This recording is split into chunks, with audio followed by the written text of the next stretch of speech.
ছবি নিয়া ঘটক বেটায় তালুকদারকে দিল। সবাই দেখে জমেলারে পছন্দ করিল।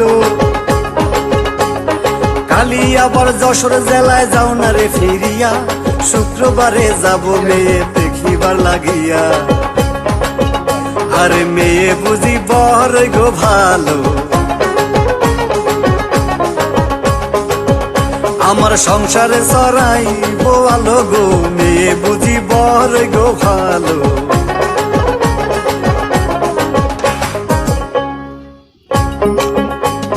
তাড়াতাড়ি জমেলারে আনিল সাজিয়া, ধীরে ধীরে বাংলো ঘরের দিকে যায় চলিয়া। এমন সাজে সাজলো সুন্দরী জমেলায়, আসমানের ওই চন্দ্র যেন নামলো দুনিয়ায়।